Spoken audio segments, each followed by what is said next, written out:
Brothers and sisters, I'm experiencing, please excuse me here. I'm experiencing a lot of problems. And I don't know, I've been getting out, pushed in, and please hold it for 1 second until I get to see is what I'm trying to get this thing straightened out here, so that way we can go on with the show. Please bear with me, brothers and sisters here. Thank you, my dear brother, for showing up today. Please hold fast. Don't leave. Please give me a couple of seconds here until I get a hold of them to tell me about what's going on with the difficulties, and then we'll start on the subject. Please hold fast, brothers and sisters. Don't leave.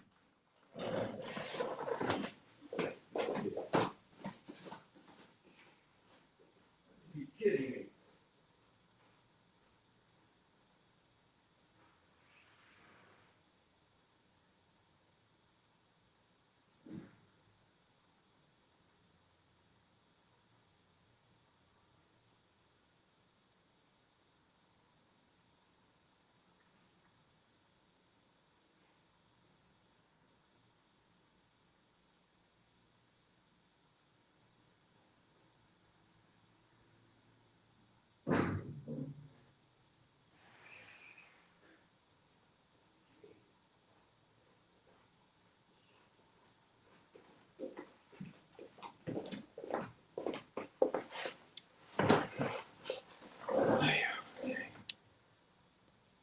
Okay, brothers and sisters, please forgive me.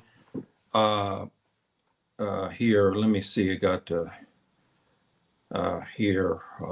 Yeah. Walaikum salam rahmatullahi katu. Boy, I tell you, the enemy works in evil ways, don't they? And this has been, as usual, there's something, and I've complained tremendously about these problems here, stopping internet, everything's paid for, but they're stopping the net and so forth and so on. The troubles continue with me even going to the masjid, but that's another story altogether. These are some evil people. That's all I can say to you. But this is part of the jihad that we have as strong Muslimin, and we know that's going to be a problem everywhere we may be. Today, brothers and sisters, this topic is very sensitive, and it was something that came across, and I sent it to a couple of people about the problems of what is happening now. We have African sisters in particular leaving the continent, coming to the United States.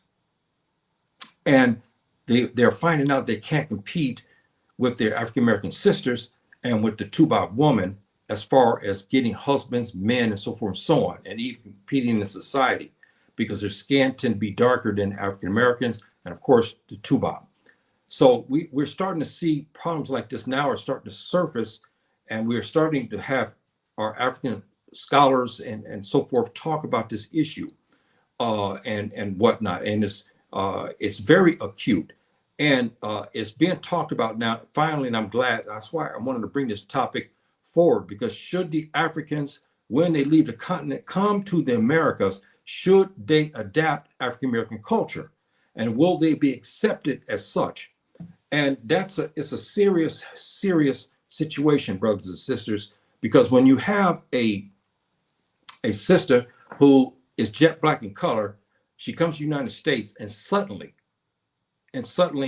she decides that she wants to use some kind of cream of some sort to lighten her skin, so that way she can blend in, she can compete with African Americans.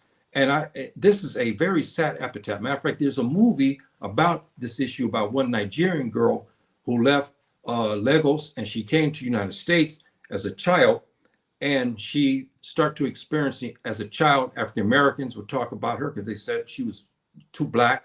Of course, the Tubab, you know how they feel about that. And this was a traumatic experience for this particular sister, who in turn was befriended by other African Americans, but they told her in order for her to compete, she must use this cream. She used this cream. This was around back in 1980s, when the securities about products was not as good as it is today. And therefore she ended up getting skin cancer. Can you believe that? Excuse me. and it spread through her body. And she miraculously, she recovered from it, and she began to tell her story about what happened. So this is a very, very trying situation, to say the least, brothers and sisters, because when you look at this here, we have situations where we have beautiful African American sisters and African sisters come in. I'm showing these pictures for educational purposes only. I'm a Muslim. I know we have sensitivities about issues like this, but this is for education only, not for any other purposes, but to make a point that we're talking about an issue that affects the Muslim woman from Africa and non-Muslim woman. They both have this situation, which is very, very difficult. And we have African American sisters that are very, very beautiful, and then we have African sisters, especially this generation, that come over and they don't know what to do to compete to get husbands and boyfriends and so forth. When they see African Americans who are lighter skinned, getting dates, then they see the black man in particular going for lighter skinned women, and then now we have the genre of them, the African American men going to date the Tubaab woman. So even the African American woman is starting to face difficulties getting a black man. The African woman from the continent even faces more of a hurdle than both of these two, because she's tend to be darker skinned, and her culture is different. Unless she's born in the United States, where she's adapted, because she's lived around African Americans all her life. So there she's almost like African American now, because she was born inside the United States. And she may not feel this, have this type of difficulty, because she's already adopted a culture. But we find that even this is not a safeguard by her even being born in the United States, because her name is still Nigerian. Her name is still Ghanaian. Her name is still Senegalese, or her name is still,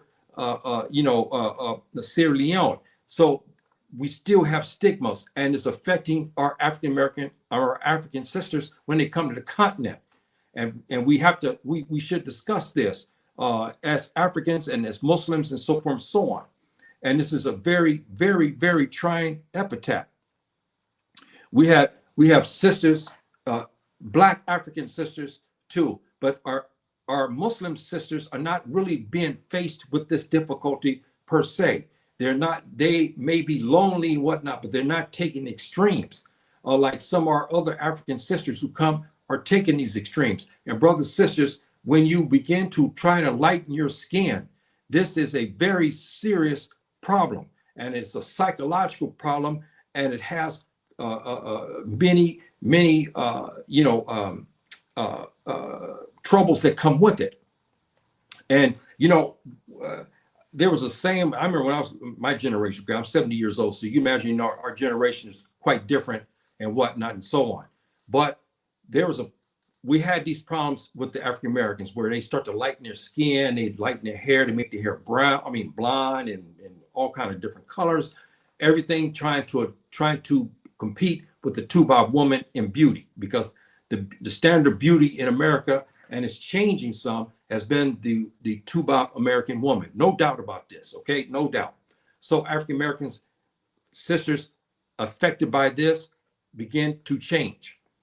But there was a saying that we had in the Black community, and I'm gonna say this, and again, I'm saying this for educational purposes. We see sisters who would try to lighten their skin. We see sisters who would try to lighten their hair. We see sisters try to make their hair very straight. We have sisters doing many different things. But the brothers used to always say, hey man, you can change all you want, but down in the parts, you're still the same. You know what I mean by that? It's sexually charged, yes, but it's the indication of saying, I don't care what you do, you can't change your heritage. And your heritage is still there, because we know, like my teacher told me in Ghana, that the parts of the woman is the indicator a lot of times of her heritage. And all you have to do is look at this, is take a Tubaab woman from Europe, or a Tubaab American woman, and you compare her with the African American woman or with a Indian woman or whatever, and look at the parts. One of the parts over here is very, very white. The other parts are very, very dark. Why is that? See, so Subhanahu wa ta'ala made us this way. So I wanted to touch on this topic, brothers and sisters, because it's very, very, very charged. And my dear brother, walaikum salam.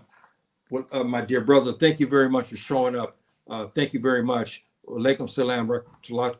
Jazakallah khairan akhi.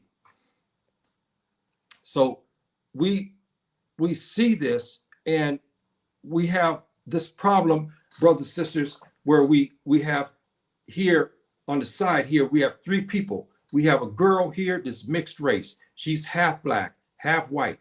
Then we have an African American sister in the center. Then we have an African woman over to your right. These are young, young girls. They're 19, 20, young girls. And what is happening is our African sister over to the far right, she's having difficulties because for her, she can't compete with the other two. She can't compete with the mixed race girl. She can't compete with the African American in the center because she's lighter skinned, and the brothers are not looking at her.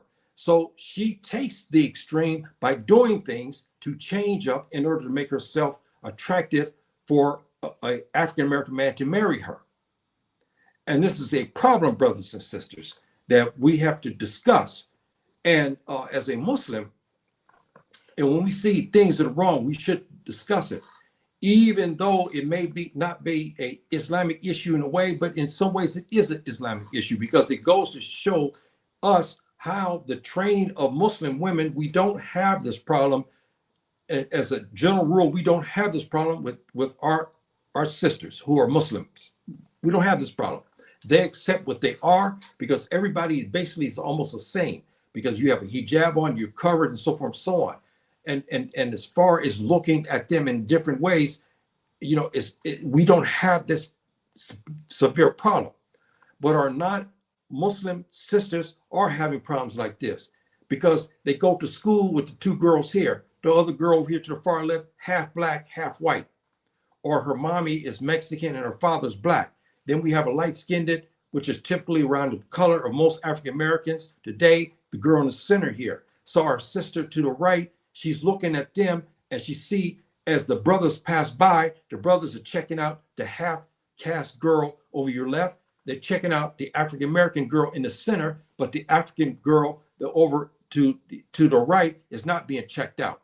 So this is why the psychological problems are starting to happen, because she says, I'm just as beautiful as they are. Why don't the men look at me? Why only they look at the light-skinned or half black girl and the light-skinned African American woman? So this issue, brothers and sisters, is starting to surface quite a bit now.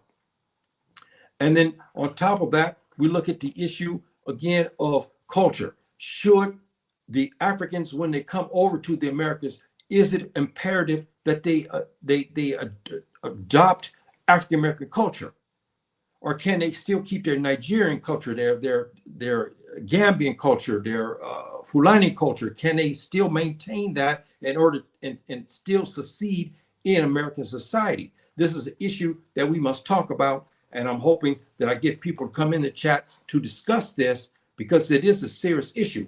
I touched on about a year ago, maybe less than that, 6 months ago, 7 months ago.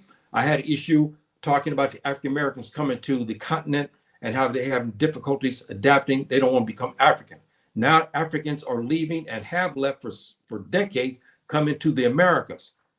Okay, so should they adopt to be African American there? See, so we have this dynamic.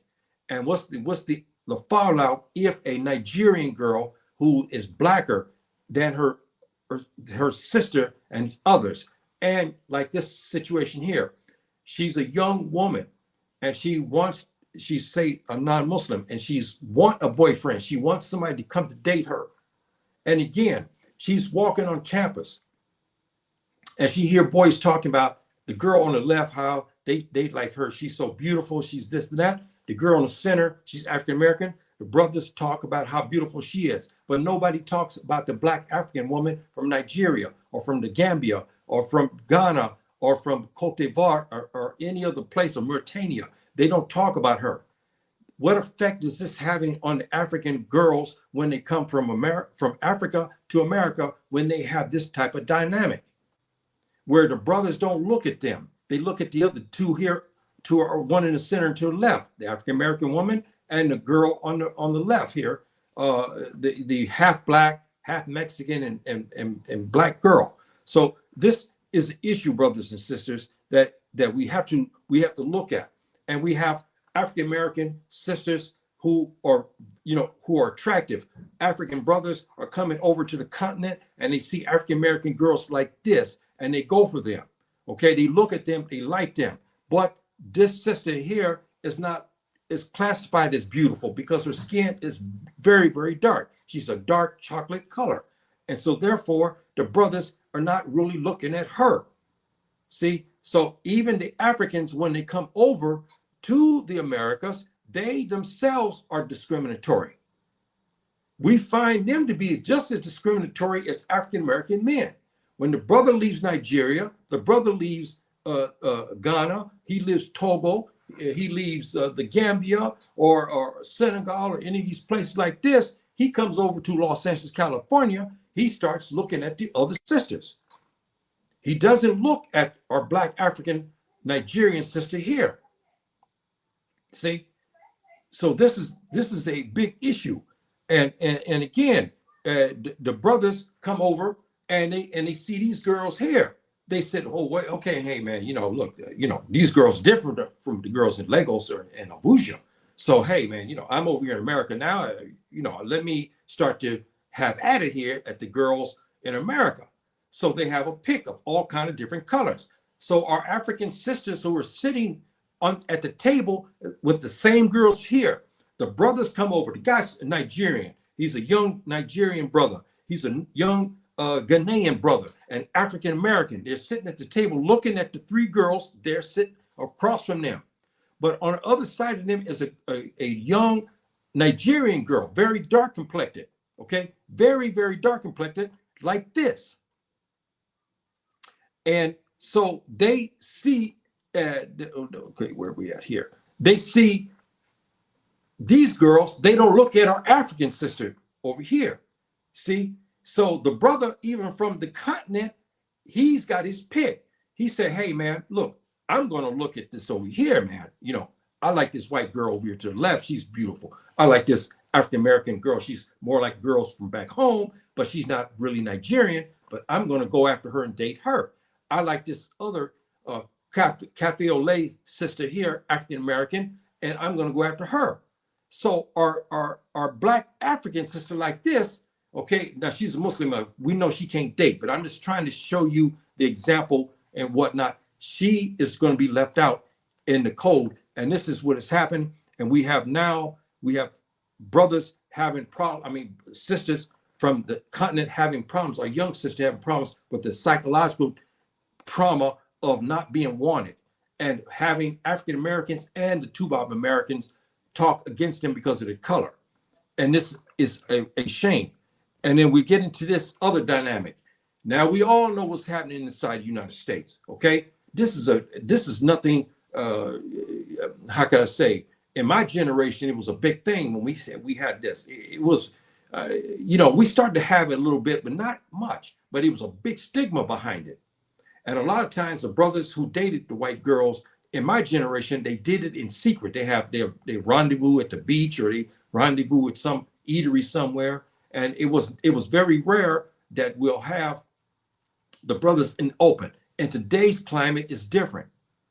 And now we know what is going to Tubab American woman. The Tubab American woman have clubs. They have all kind of places now going after African American men. The brothers at the university are now being basically literally attacked by Tubab American women. We have pro athletes who have been attacked by Tubab American women and so forth, going after them. So we have this dynamic.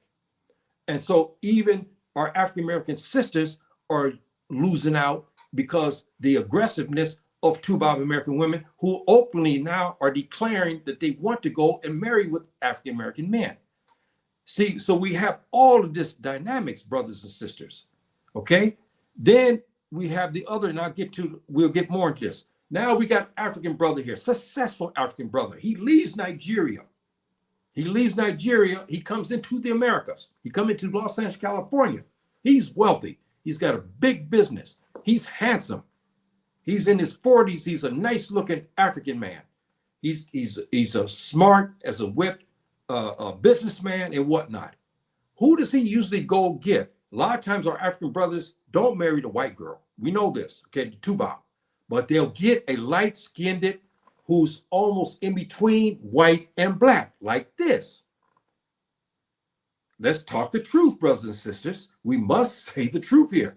Even our African brothers have this thing too when they come over to the Americas, because you have a lot of African American sisters like this. And our African brothers are men. They see a very attractive, light-skinned, in between cafe au lait type African American woman. So it is different. So they go, and this is what they do. They end up a lot of times marrying girls like this. So our black African woman, who's the same color as our African brother here, are being left out in the open as well. So we have all these dynamics, brothers and sisters. We have all of these dynamics in place. So I wanted to talk about this issue because it is very important. Let me get to here. Now we'll start here. Okay, there are many problems surfacing in recent times of African sisters on the continent arriving in America, trying to compete with lighter Afro American women and with the Tubab woman. Now, older people like ourselves, we don't see this much because now at our, in our generation, we usually married or divorced. We don't want to have marriages anymore, whatever the situation may be. But we have this situation here. And so now we have this dynamic and we have a problem that has to be looked at. There are reports of Nigerian and Ghanaian Black sisters using skin lightening creams. Brothers and sisters, this is a true situation that's happening and now is being talked about. Now is even one movie talking about this issue, how it disaffected a Nigerian sister who was a beautiful girl, beautiful. Her parents sent her to New Orleans. New Orleans is the home of the Creole. We know what's going on in New Orleans, and we know that we have all these mixed race Black folk there in New Orleans. We know that. So her father sent her to this, state, and she had difficulties to the point to where she had psychological problems because she was a young girl at 6 years old when she came over. African Americans said she was too Black. The Tubab laughed at her as well and said, "Hey, you Black," and so forth and so on. She saw that the brothers, the young kids, even as she moved up, even to high school, wanted the other girls, as I showed the pictures, they didn't want to look at them. But she got into college and she met one brother who was all right. But now she began to use skin lightening cream. So she literally lightened her skin from the jet black color to now like more of the color of African Americans. And this brother married her. He did not know that she was using these creams. But when she came down with cancer, it was learned that because the brother was talking African American, he started to figure things out. He started asking his wife, he said, "You got cancer from, the doctor told me you used some cream or something to lighten your skin." So she never wanted to show her pictures as she was in Nigeria. She only showed pictures of her inside the United States when she was young, and to the time she got to college, she only showed pictures like this. She never showed pictures of herself in Nigeria. Finally, those pictures was in the hands of her husband. He saw she was jet black in color. So he came to her and he asked her, said, "Why, my wife, why did you do this?" And she could not explain because now she's very sick and she started to have lesions on her skin. The doctor, African-American doctor, told her, she said, your wife used for years a skin lightening cream that had carcinogens in it, and it lightened her skin, but it also put a lot of poisons, and now she's got a skin cancer. And this is a very serious situation. And now we start to find out that we have many Nigerian girls in particular who are doing this. They're going to African-American beauty places. They're going to dermatologists. They're going to other places to get skin lightening so they can lighten themselves, so they can look more like African Americans in order to compete with men. This is very, very, very sad, brothers and sisters. Very, very sad. Okay, here we got, let me see, here we got brother. How you doing, my dear brother? Walaikum salam. Thank you very much, my dear brother, for showing up today. I really appreciate this for this particular topic, my dear brother. Thank you very much for showing up today, because this is a topic. This has been affecting the African American community for many decades, for years, maybe a century or more. Of this type of malaise been affecting African Americans. Now we're starting to find out that our African sisters are arriving in America, and they're now starting to adapt the same malaises of trying to lighten their skin in order to be appealing, because they said the object of beauty is the caste system of the Tubab American, then the light-skinned African American, then the quadroon type African American, and then the cafe au lait type African American, and then the cocoa African American. We have this stigma going down. So as the brothers look at girls who they consider beautiful, they see the higher echelon of women.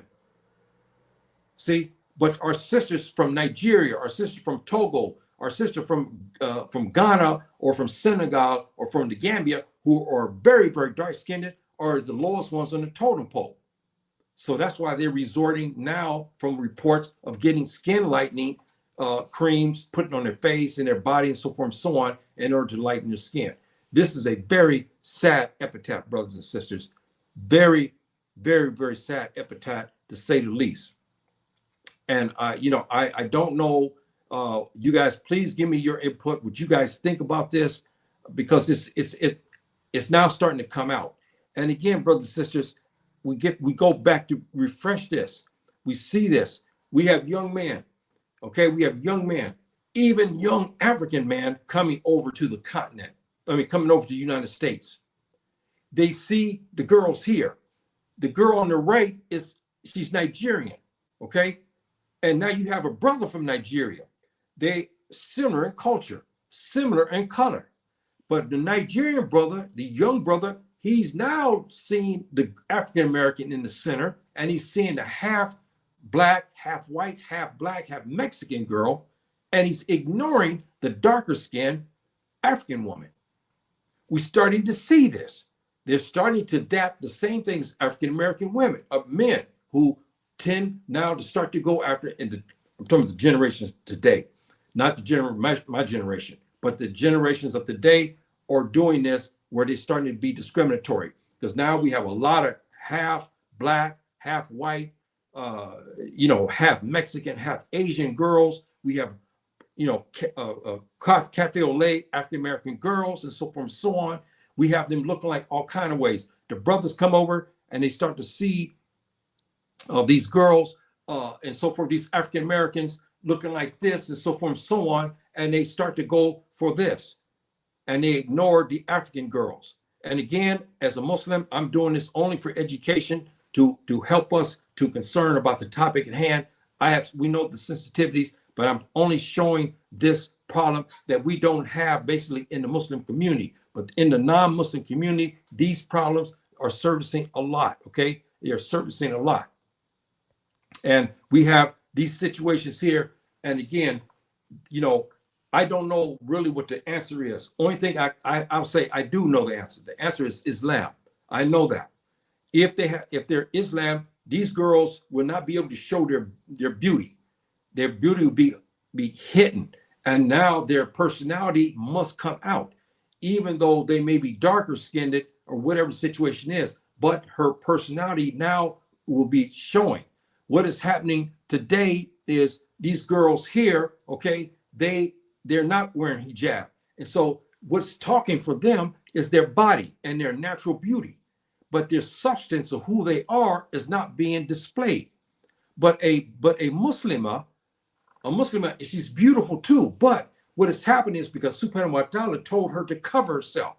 Now she develops other things to make her more beautiful than these girls here, because these girls here rely only on their private parts and their outer appearances and not the substances inside. And men look at them for this. Whereas the Muslim man sees her, okay? He doesn't know what she is behind the hijab. He sees her pleasantries and the way she acts. This is a big difference as well. See? So that's why Islam, in many regards, is the answer to the situation. Is the answer. And whatnot. And as long as we have situations like this, where you don't have the Sharia Allah and the Sunnah Nabi Salatu Salam to govern you, you look at this and you only see the outer portions of these girls. And this is what has happened. And the malaise begin to take place. And then we have problems of our girls now from the continent bleaching their skin so they look like the African American girl in the center. And they lose their health behind it. They get skin cancer. We're starting to learn. This is a very, very sad epitaph, brothers and sisters. Very, very sad epitaph. So this is what I'm talking about today, brothers and sisters. This is another topic. Of course, you know how I've been bringing controversial topics, but I wanted to get this out because hardly anybody talks about issues like this. But I want to discuss this because on the African continent, we see things happening here, but we have problems too of our African brothers and sisters going to the Americas, especially our sisters. And you know how colorized it is inside the United States. You know how it is. Color is a big issue. Everything in the United States is about race. When you go to get a loan, it's about race. When you go to university, it's about race. Everything is about race. When you're driving down the street, it's about your race, what color you are, who you are. So we know how the Americans are.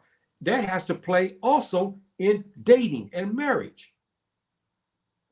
As we have African brothers and sisters who are doing their brothers are marrying girls like this. We got to talk the truth. Here's another Nigerian brother here. Very successful businessman. He left Nigeria. He comes to the Americas. He doesn't look at the Black African woman anymore. He sees the African American woman to his left. She is just as brilliant as him. She's very educated, very beautiful, very lovely. He goes to marry her. See, but the Black African woman who's 2 times, 3 times darker than her, they ignore it. Even our African brothers are doing this as well now. We're starting to see this in this generation. We're starting to see this problem. It's starting to surface. See, so, brothers and sisters, this is a talk. Perhaps many may say, I don't care.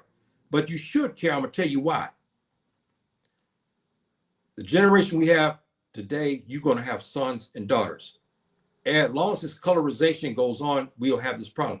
As long as Africans are sending their children to the Americas, you're going to have this problem because a chocolate, dark chocolate child coming over to the United States, a girl in particular, she's going to face many hurdles.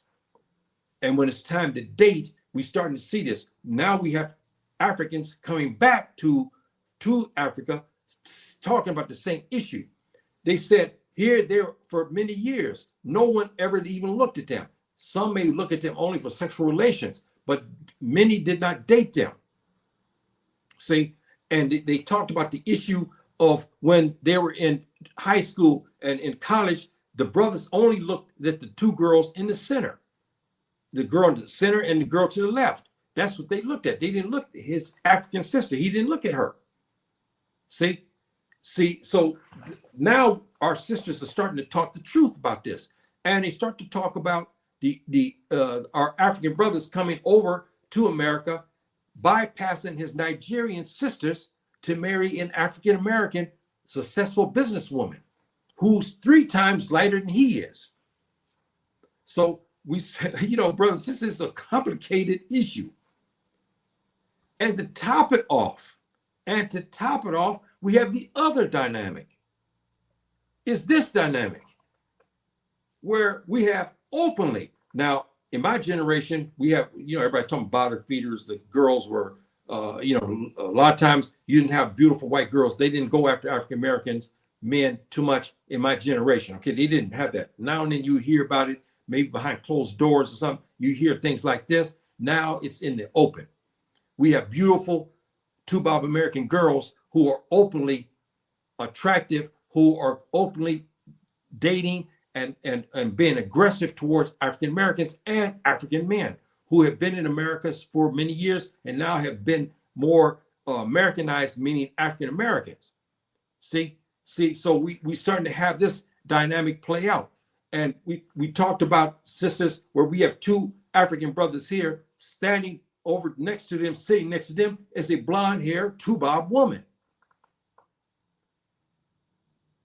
Not with another African woman, black African woman from Nigeria, from Ghana or Togo or some place like this, but she's a blonde haired two-bob American girl.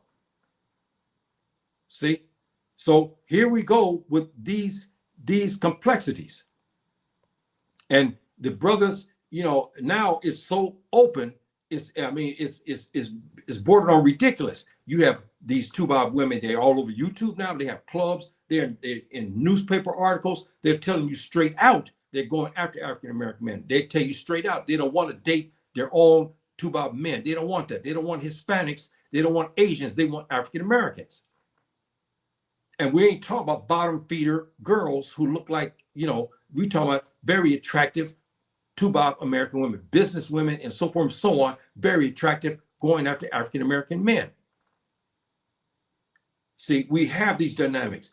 And also, we'll get back to my list here. Let me see, we got the list. We got a comment here. Okay, I don't know who you are. You show a white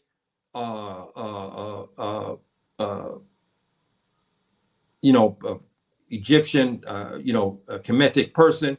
I don't know who you are, but I'm gonna tell you right now. Let me see who. Let me see who this. Now, see that's why I know this is a. I'm getting him out. I couldn't remove him. That's funny, isn't it? But now I finally got to remove he didn't want to give me no greetings. He didn't want to greet us here. He had no respect for us. Then he's going to show a white Kemetic person. Come on now. I'm not on my show. I don't play that. And I know better than that. So he's gone. But anyway, now, is it a prerequisite for the African brother and sister on the continent to adapt African American culture? Do you think that when the Africans come over to the continent, should they adapt to African American culture? In doing so, would this negate their respective Nigerian, Gambian, etc. cultures? Would it negate that culture? Would it supplement it or what? There's many conflicts between our African West. Okay, we're talking mainly from West Africa. Okay, there are some difficulties in the subculture of African American culture, and it does in a way negate African culture. We know this. But as we see the generation now, our young Africans coming over because of the media, they are being bombarded with white girls like this. They have been bombarded tremendously with issues. They're showing their Nigerian brother. They look on TV, they see something, they see a Nigerian brother, very successful, comes on TV. He look at his wife. He see his wife is African American, but she's very, very light skinned. So our African brothers now, because of the media, Facebook and TikTok and all that, they're starting to see this. This influences them when they come over to the continent. I mean, they come over to the United States. Because of the media showing beautiful cafe au lait African American girls. And we've been bombarded with movies. We see Beyonce, we see all these dancers, singers, and so forth and so on. Light-skinned, cafe au lait African Americans. We have young, impressionable, young Africans who are sitting in Ghana, who's about ready to make his way over to America. He's been bombarded with Facebook, with TikTok, with movies of girls look like this. See, so again, brothers and sisters, this is a very serious situation. And the Muslim community, we don't have this. Why? Because we don't date. We cannot date. We're prohibited from dating. See, and we know that our sisters, irrespective of their color, are being married off. We know this. See, but the non-African, the non-Muslims are having more difficulties because now they are competing with the devil, and the devil is orchestrating this. Meaning, in this sense, when our young sons are sent from Nigeria over to the United States, now somebody explain to me something. We see these girls here. When a young man looks, is he looking at them and he's thinking about their personalities? You think about that. Is he thinking about how good she'll be as a housewife? Or is he looking at them in a sexual way? Because why? They're exposed in this fashion, right? See, they are exposed in this fashion, so they look like this. So therefore, what is he seeing? He's not seeing personality. He's not seeing how they would be, how kind they are. He's only seeing their physical attributes. And this is a problem. And top it off, we start to have a lot when they see beautiful African-American sisters like this. Again, our African brothers are seeing this all over the place, in movies, in TikTok, in Facebook, in YouTube, so forth, so magazines. He's about ready to come over. What do you think he's going to do when he comes to from Lagos, or he's from Abuja, or he's from Accra, Ghana, and he's been bombarded for years of looking at girls like this? He's looking at girls like this all the time, all day long. He sees these kind of girls. Yes, he's in his homeland. He sees Ghanaian girl. He sees Black African women, but he's about ready to come over to the States. So he start to pick up the genre that's going on in the States. He's been bombarded with girls like this, the beautiful young African-American girls like this. He's a young man, 21, 22 years old. He see the cafe au lait. He see the cocoa-colored African-American. He see the cafe au lait African-American, and he sees the Tubab American girl. See? And so this issue, brothers and sisters, is why there's a standing fatwa where this Sheikh Islam is gone. He passed on, but before that, he wrote a stinging indictment against America. He told all Muslims to stay out. Don't even visit there. Don't go to school there, because of the trappings of the culture there is so sexually and colorized. And you can understand why. Because we have too many Muslims who were pious in Nigeria, in Ghana, in Saudi Arabia, in Jordan, in Egypt. And they come to the Americas and they walk down the street and they see girls like this all day long. They begin to weaken. And they begin to compromise their Islamic culture, and they run into trouble. And they too become colorized by saying that these girls here look better than this Black African sister. Now you get my point, brothers and sisters. See, and this is why, again, I'm taking topics that perhaps may be mundane, but I wanted to talk about something like this because it's important.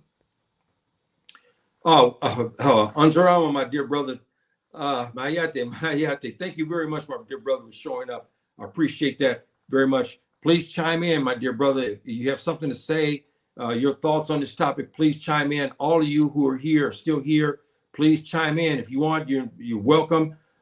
Please come to the chat, give your greetings, and you got something, because this is an issue, brothers and sisters, and this topic, because there's a story that came out here a couple years ago now, is floating about a Nigerian girl who began to have psychological problems because she was jet black in color. When she came to the Americas, she was basically lambasted by African Americans and also by Tubab Americans about her color, to the point to where she began to take cream, lightning cream, and she gave her skin cancer. And miraculously, Subhanahu wa ta'ala saved her life. She recovered from it, but she told her story about how she lost her beauty. When she left Nigeria, she knew she was a beautiful woman. When she came to Americas, she was no longer beautiful anymore because the African American girls told her, "You too black." The Bob American looked at her. The Bob American looked at her too, said, "You have no chance because you're going to have to compete against me, and you're going to compete against African American girls who want African American men. You black girl from Nigeria, you black girl from Ghana, you're not going to have a chance to marry." And this affected her deeply to where she put skin lightening, and then she got cancer, but miraculously she recovered from it. And we got our brother here. Thank you very much. Well, salam, my dear brother. Thank you very, very much for showing up. I really appreciate that. So, brothers and sisters, what do you think about this topic? You guys think about this. You know, it's a topic that's a little bit different. It's off grid to a degree, but it still affects us as African people because we have this difficulty. And so as Muslims, we're not only concerned about Islamic affairs, we're also concerned about other people's affairs as well, because it does affect us to a degree. And I say again that the answer to this colorization is Islam. There's no doubt about that. The colorization is Islam, because Islam forces you to look at a woman because you can't see her because she's in hijab. Okay, the non-Muslims here, we'll show something. You got a beautiful African woman here. We don't know what her accoutrements look like. We don't know this and that and so forth. So we're now faced to have to look at her personality and see how she is. See, but when we have this situation, how many young men are mature enough to begin to delve into their personalities? They don't. They only see the sexual nature of these girls. And this is how our brothers, young brothers, and even in my generation, we get in trouble with this because we see them only as a sexual playground to a degree. Here, you don't have that desire. Why? Because she's covered. So we're forced now to examine her personality. But when we have girls like this, we're not forced to examine no personality, especially when she comes out with you on the first date and she goes to the motel with you on the first date. Or she lets you do things to her inside the car. You understand? So you don't examine, you don't even know what she is and how she is. That's why I say Islam is the answer. See? And so this is what I'm proposing and whatnot, because it's a kind of a catch-all. Our brother says most, yeah, or a variety of colors. Yes, placing value on skin color is a Western sickness.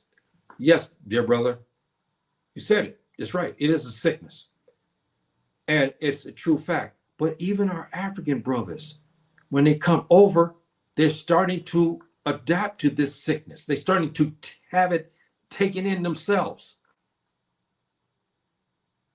See, and we have to see that, because they too get tricked. It is very bad here in America. Yes, it is very bad.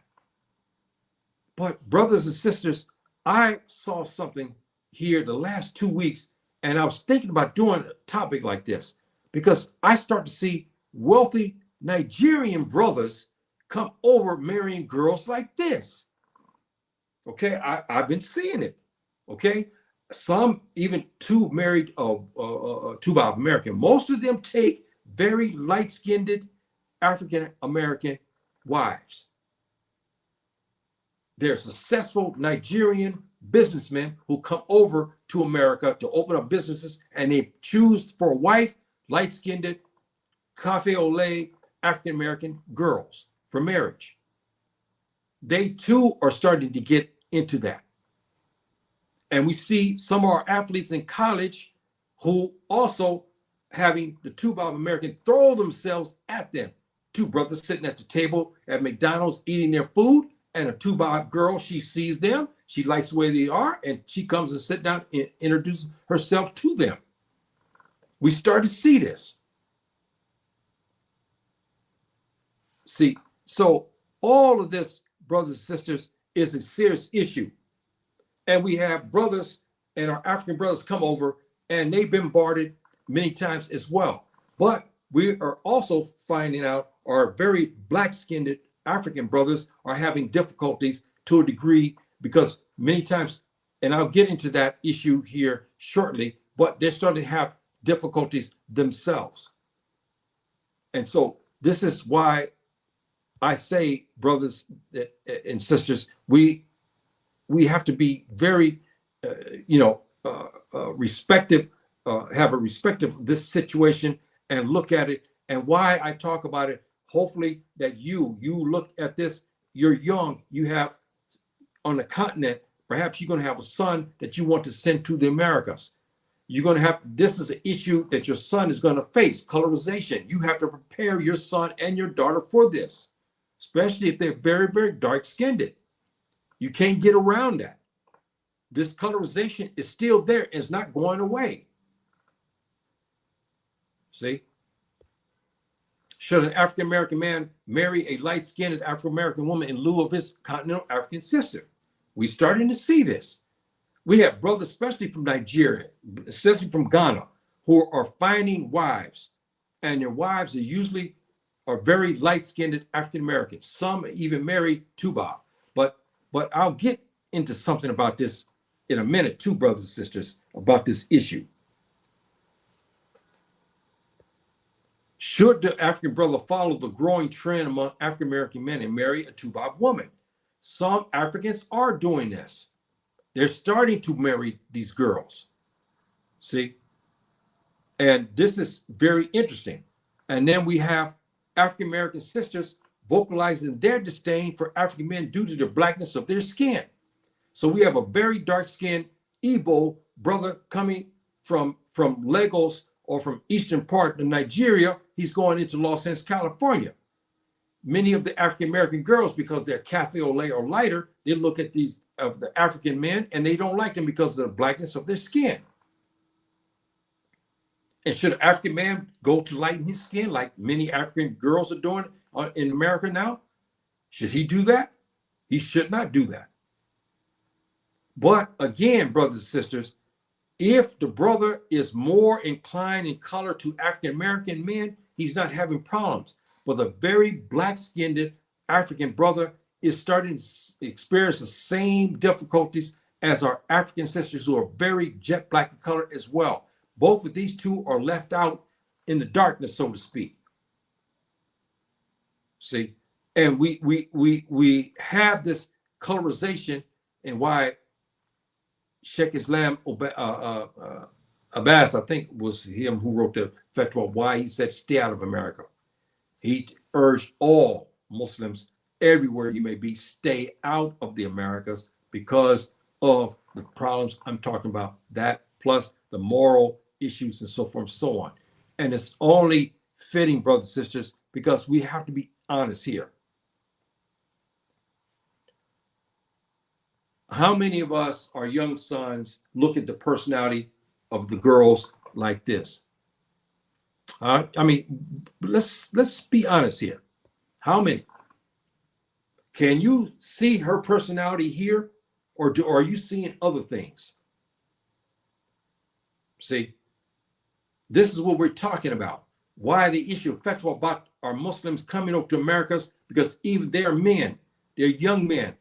They have to be celibate until they marry, but they go to school, in high school, and now in university, they see girls like this. Up and down the street. He walked to his left, he see girls like this. He walked to his right, he see girls like this. He goes to the restaurant, he sees girls like this. He's then sitting in his classroom at the university, he sees girls like this. And this is a problem. So how can the African sister from the continent compete with colorized American society that still values lighter but better genre? What should we teach our children who are going to send over to the Americas? How can we keep them grounded on their natural beauty. Many of our African parents from the West Africa in particular are not schooling their children on what's going to happen to them in the United States. They just throw them there. They don't give them any education. We're not talking about education of, yes, those kids have school, they mathematics, English, and so forth, biology and all that, but they don't have this type of education.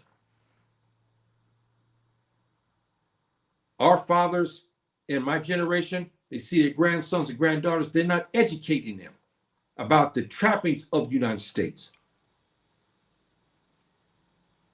See? And so that's why a lot of our African brothers run into trouble. But if they're very black-skinned, they run into another difficulty because their blackness now is an impediment. On the continent is advantageous to it. But in America, when you're too black, you're still, there's a stigma against you. Not as much as it used to be, but it's still a stigma.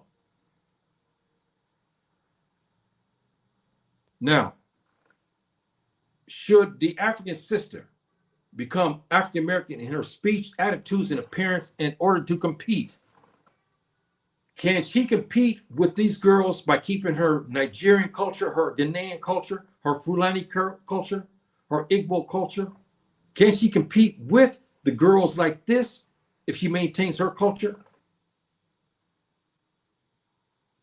If she still dresses because she was raised good and she's dressed in modern clothing, yes, but she's not half naked with her ornaments showing like the African American girls do and the white girls do, the Mexican Americans do, and so forth and so on. Girls do, and so forth and so on. So they don't, they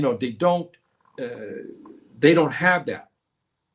In order to survive, which culture would be best? Which culture would be best for them to be successful in America? You guys think about that, and we'll pose some.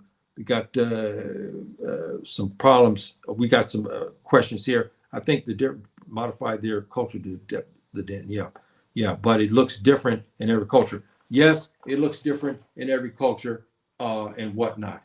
But what about our sons? What about our young sons who are not mature yet? Let's think about that, brothers and sisters. And you said that's your opinion. Yes. Modify their culture. Yes. And this is true. They modify their culture in order to blend into the situation. But when you got a young son who now, yes, the African continent is starting to be more liberalization, and we start to have more nakedness and so forth and so on. But it has not reached the nakedness that we have in the States. And you know that, and we know that. It just has not reached that level yet. And so when we have the problem of the girls and so forth and so on and whatnot, and this is a problem. We have these kind of situations where we have our brothers coming over the continent. Again, they marry a African American girl, a young girl, and they and so forth and so on. And again, colonization began to affect us on the continent as we sent our sons over to the Americas. We get a phone call, here in Fez, Morocco. We get a phone call in Accra, Ghana. We get a phone call in the Gambia, and so forth from our son. Our son just told us now he got married, and we're shocked. And then he sends us a picture of his wife. His wife looks like this. And she doesn't have any African culture. She's African American. She probably won't even if he brought her home back to West Africa, she may not even like it. So now we're sitting here in Africa. We sent our young son to be educated, and he marries a young African American girl, or he finds a very voluptuous African American girl like this to marry. And then he sends this picture of his wife.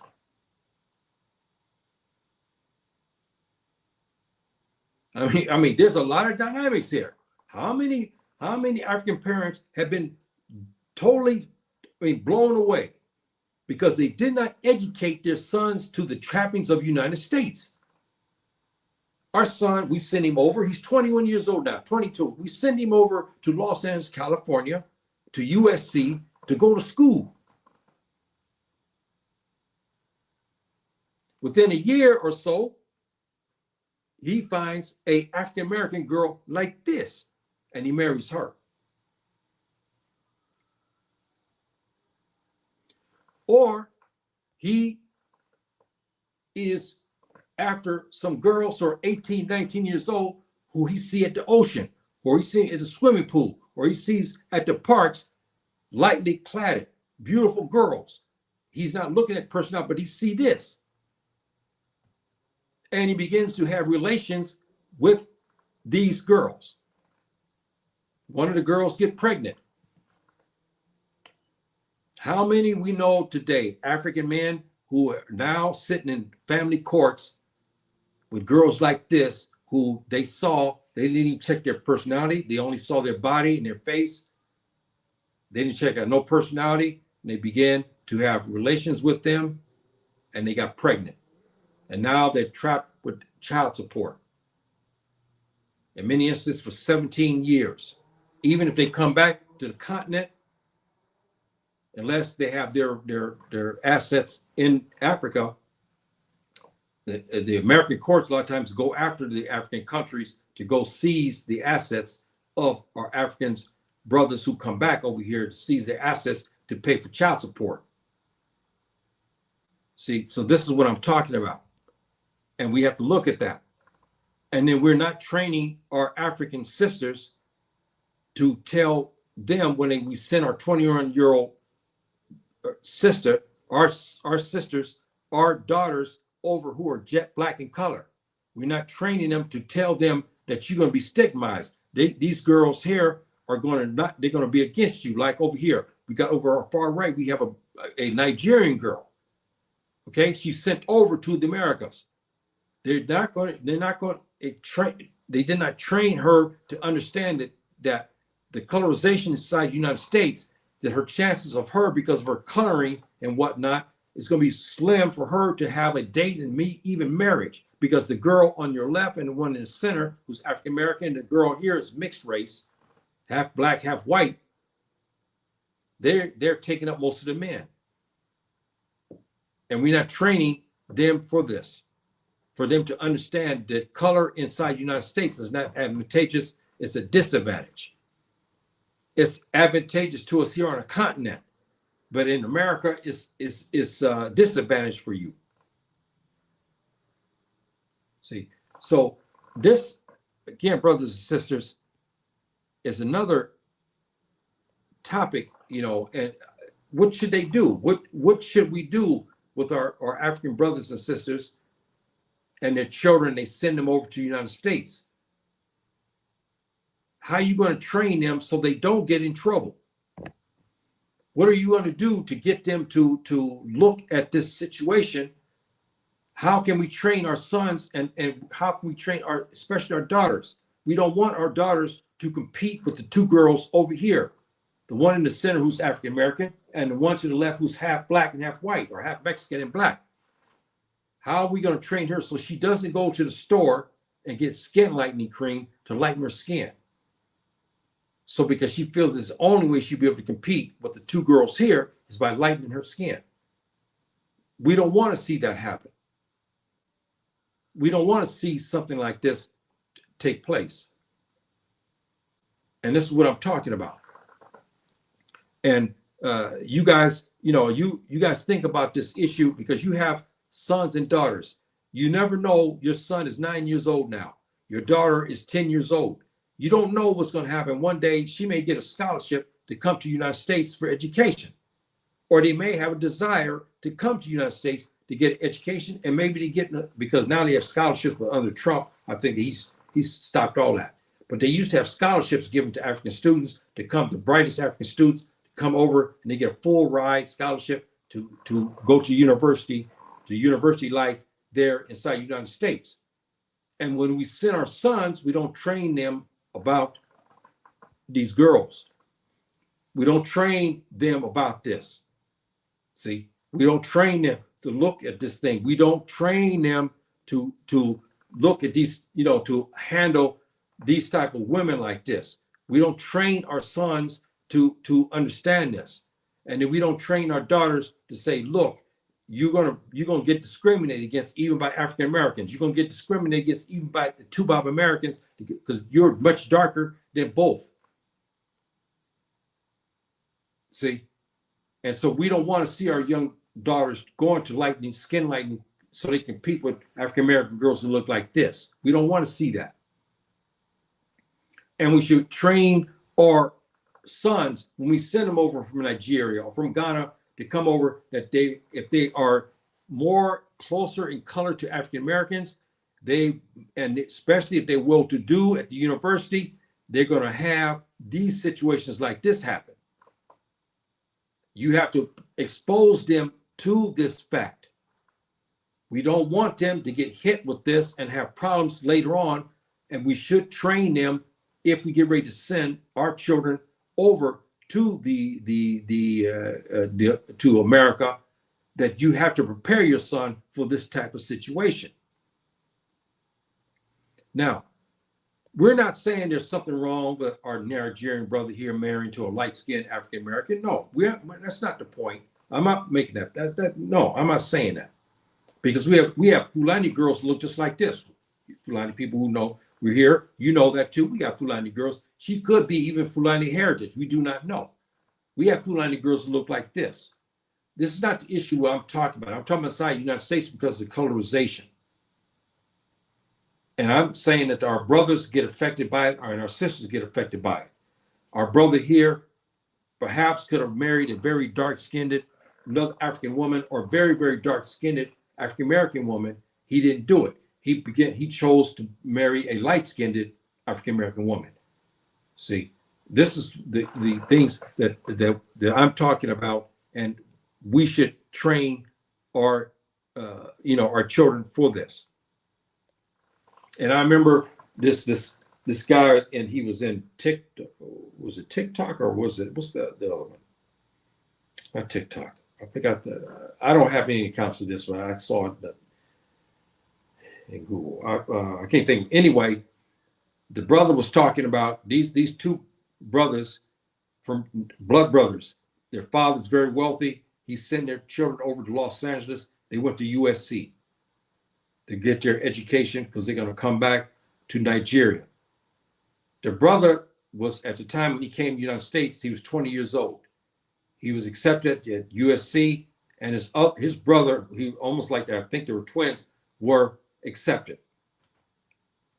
He began to talk about some things that happened to him. He said him and his brother would go to McDonald's, they'd go to a restaurant, and they'd have white girls, two Bob American girls, come over just like that. Aggressive, comes over to the table to start talking to them. He said something, when I read this, he said, my father, nobody basically told me about situations like this. He was talking about that. He said that when the brother said he was in class, he was bombarded because they're nice looking Nigerian men. They were bombarded a lot by the two Bob American girls. A lot of them were after them a lot. They were very handsome young men from Nigeria. They said it wasn't the African American woman who was basically going after them a lot. It was the two Bob American girls at the university going at them a lot. And they were not prepared for this. See, and so when we start to see situations like this too. Here we have brothers from the continent marrying half black, half Asian girls. We're starting to see that as well. So their hopes of their parents in Nigeria that a son will come back to Lagos or to Abuja. He's at college. He meets this beautiful half black, half Filipino girl. He can't keep his eyes off of her.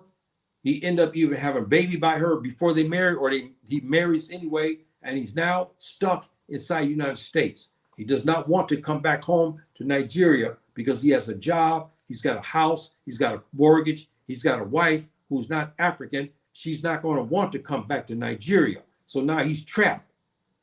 Those two parents in Lagos, Nigeria, are very sad now because their son, who they sent over to the Americas to get educated, to come back to Nigeria, back to Lagos or to Abuja to take over the company or to form her own company because he's got his business degree. Instead, he comes over and meets a beautiful half black, half Filipino or half Japanese or half Korean girl. And he ended up marrying. Now he's trapped there inside the United States. We have another brother who comes over, whose parents sent him over to, again, to the United States. He goes and he's at the university, one of the universities there in New York City. He's being groomed to take over companies, to form his own company there in Abuja. Instead, he meets a beautiful African American girl like this. She says, "You stay with me, honey. You're my husband. I have your baby now. I cannot live in Nigeria. I can't live in Africa. I don't want to live in Africa." Now he's trapped.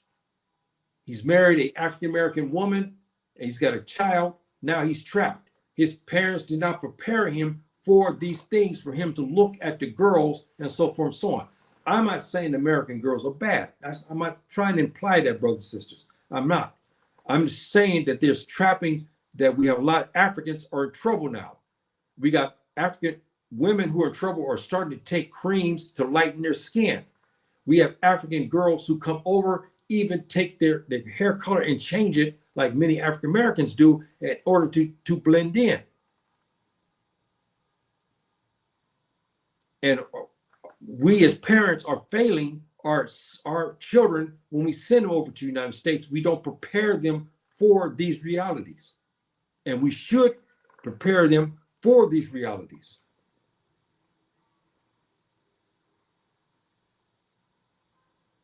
And it's a real sad epitaph. And so you guys send me and know what you guys really think about issues like this, and what you think. I mean, how you feel about issues like this. Is it something that you care about? Does it matter to you? Well, we have a lot of it happening now, and now we're starting to have sisters coming back to the continent, talk about what happened to them when they were in the Americas. They said that they felt like that the devil's hand was on them. When they returned back to Accra, Ghana, or they returned back to the Gambia or into Guinea or back into Togo or Nigeria, they said they felt like a release from that hellhole inside the United States. And our young sisters talk about the colorization there of the United States. And so when Baba brings this daughter, she's now 26 years old. He began to talk to her, and mother began to talk. And she says, "Look, my color is not advantageous. The boys didn't look at me because they said I was too black."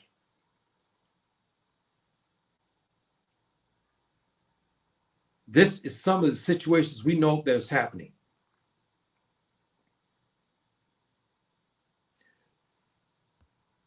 One of the things I saw inside that makes me very, very proud to be Muslim is that we have girls of all colors, and they're being married because under the banner of Islam, we are forced to look at her personality. Because why? She's covered now. We are men, and we have to be honest. When you have girls that look like this, how many of us think about her personality? How many of us think about her personality? But we are forced to examine her personality because our Muslim girls are not showing their beauty. Now we can look, we don't see, we see, yes, we see the prettiness in their face, but we now have to examine her inside to see what she's about. This case, you cannot. We're men. You see a beautiful girl like this. Look how voluptuous this girl is. You look at this girl. How many of our young sons is going to be thinking about her personality? Or thinking about that she'll be a beautiful mother for his children? Can our Nigerian brothers and our Ghanaian brothers bring this girl back to Nigeria to visit Mama and Baba? No. Or our young sons get playing around because it's free. He gets to playing around here, in high school. He starts to play around in college. He's got sexual relations with many multicolored type girls.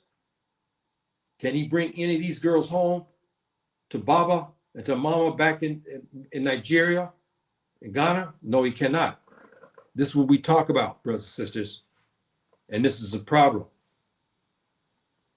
And when our brothers go over, since we didn't train them, can they call back home to Abuja and tell Baba that he's being bombarded at the university from blonde hair to Bob women who are aggressive with him? Aggressive meaning not in a bad, I'm not talking about in a bad way, but I mean, they throw themselves at them in many different ways. They begin to study you. They know that they see you go to McDonald's. They see you like Big Mac with fries and a big Coke. They see this. So one day you walking out of class, she knows your habits. It's Bob. She knows your habits. She knows that you go sit under the tree there. She brings you a Big Mac and French fries and a big Coke.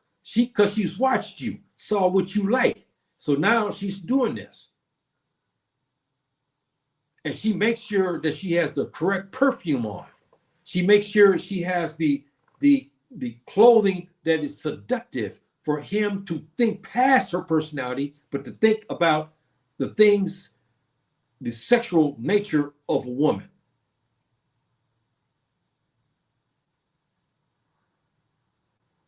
See? And in the business world, we see African American girls like this, smart as a whip. And a lot of times we don't see her personality for what she is, and our brothers get in trouble. We saw a statistic, a very glaring statistic. It shows that when African men marry African American women, it usually ends in divorce. That's a sad epitaph. You know why it ends in divorce? It's not because he's Nigerian. These are both black folk here. One born on the continent, the other to the left is born in the States. It's not the thing of color in this regard. In this regard, is our businessman here, our Nigerian businessman, saw her, but he saw her beauty, didn't he? He saw her sexual things about her. This is what enticed him. So he marries her. He's now, and you know what this saying says. The bedroom is going to save you in your early days, but the personalities and stuff should come out. But as the sexual drive begins to die out, the personalities start to kick in. If your wife is a good woman, then that situation complements one another.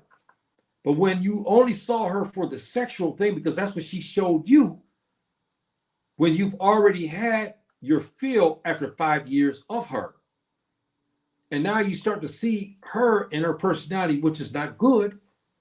This is why these situations now are in divorce. We start having a glaring African men come over to the United States. They marry beautiful girls, African American girls like this. They end up in divorce. Because from the beginning, he saw this. He didn't check personality. He saw that. He saw this. He did not check her personality. He saw only the physical attributes of this beautiful African American sister.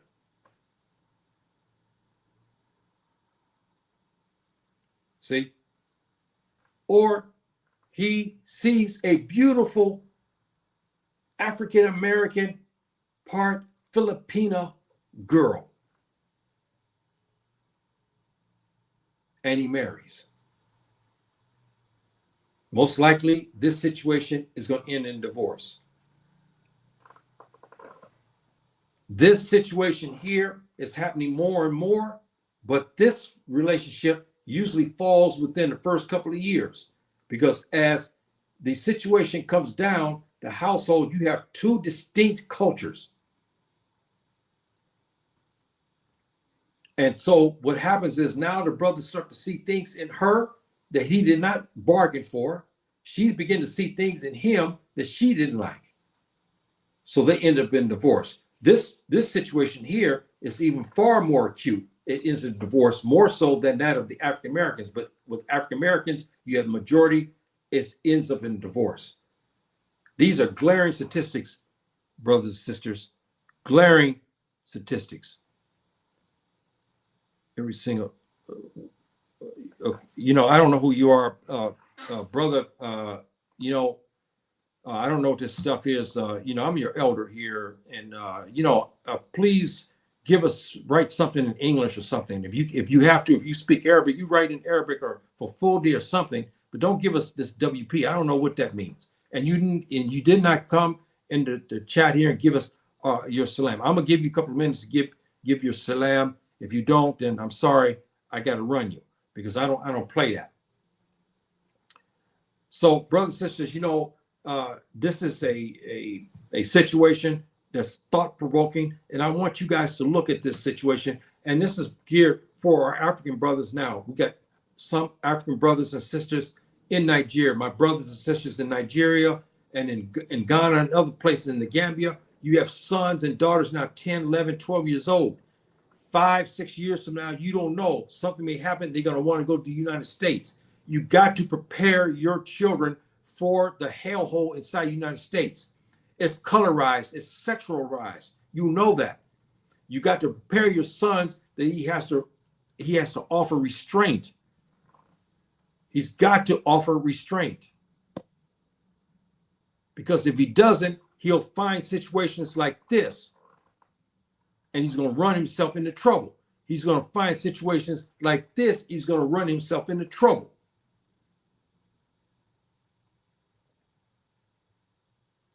And I remember something about a year ago, what I really, and why I say Islam is the answer.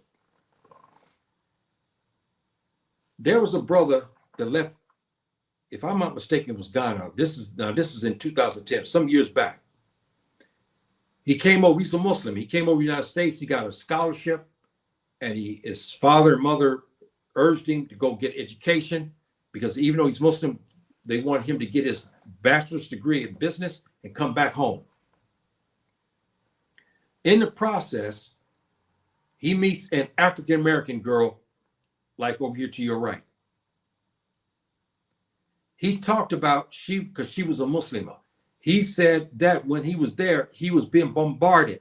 This is in 2010 by nakedness, sexually charged situations with girls at the university. He'll be sitting down. He say that the girl will come over and drop her phone number, because he was a very nice looking Ghanaian man, young man.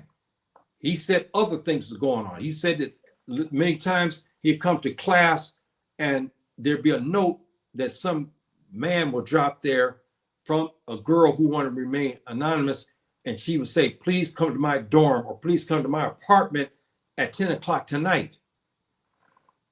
He was talking about, he's a Muslim. He was talking about these issues.